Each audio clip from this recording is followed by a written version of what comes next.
안녕하십니까. 고승버버 석전영호 스님 편지 5회차 석일봉입니다. 청소년기 당시에 석전 스님은요, 떠도는 수처나 나부끼는 나뭇잎과 같이 스스로 알지 못해 어지러웠다라고 해서 평섭 자빈분이다라고 했는데요. 석전은 무엇을 해야 좋을지, 생계는 어떻게 해결해야 하는 것인지도 몰랐고, 또 인생의 목적이 무엇인지도 찾을 길이 없어서 방황을 하면서 모든 것을 훌훌 떨고 어디론가 떠나고 싶은 생각도 들었다라고 해요. 그러나 어머님 생각에 발길이 잡혀서 더더욱 고뇌가 적지 않았는데 우연치 않게 탈출구가 생기게 되죠.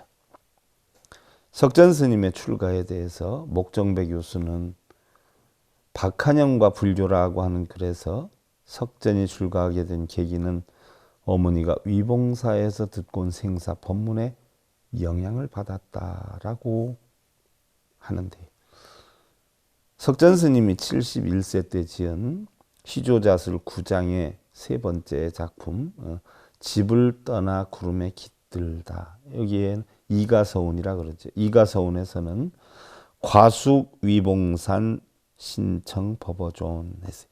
지나는 길에 위봉산에서 이틀을 잤다. 그곳에서 법문을 듣고 신심이 생겼다라고 했는데, 이가서운이다라고 하는 것은요, 세속의 집을 떠나서 불문으로 출가했다는 이야기죠. 시의 내용으로 보면 석전 스님이 우연치 않게 위봉사에서 이틀밤을 지내면서 어떤 스님의 법문을 듣고 신심이 생겼다라고 했는데, 이것이 바로 석전 스님의 출가 동기라는 것이지요. 석전 스님의 출가 역시도 여러 기록들이 난무한데요. 유년의 아버지를 여의고 무상을 깊이 생각하면서 불가의 뜻은 두었지만 차마 어머니를 떠나지 못하다가 1888년 19세에 참된 보온의 길을 찾아서 위봉사 태조함의 금산화상에게 머리를 깎고 정호라는 법명을 받았다라고 하지요. 사실 10대의 청년이 머리를 깎는다는 것은요, 지금도 역시 이루 형용할 수 없는 번민 끝에 결단을 내려야 하는 것인데요.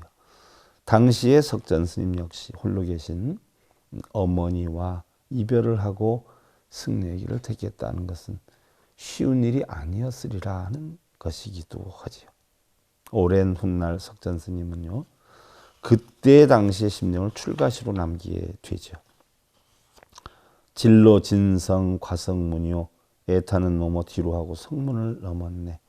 출가 존효 곡자존이요, 출가하여 효도한다며 부처님 앞에서 통곡하였네.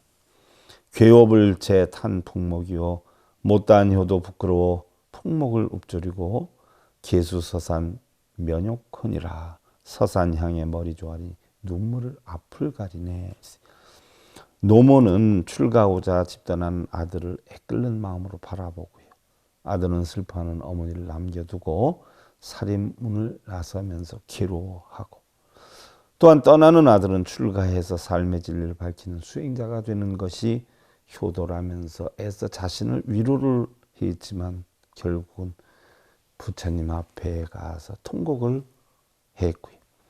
막상 승려가 되어서는 제대로 효도하지 못한 것이 부끄러워서 풍목을 읊조렸다라고 했는데, 풍목이라고 하는 것은요, 나무가 고요하고자 해도 바람이 불어서 멈추지 않는 것처럼 효도를 하고자 하지만 이미 부모님이 계시지 않는다 하는 풍목지비를 일컫는 것이고요.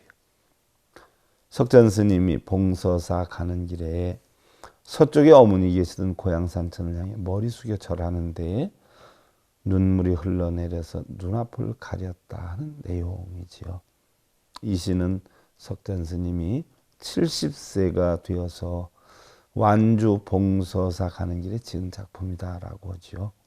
그리고 금강산을 중심으로 활동했던 석전 스님의 은사 금산 스님은 법맥이 청허 휴정 스님의 직계로 이어졌는데, 석전 스님이 출가한 지 5년째 되는 해 1893년 설봉산 서광사에서 입적을 하시게 되죠. 다음 시간에 이어 살펴보기로 하고요.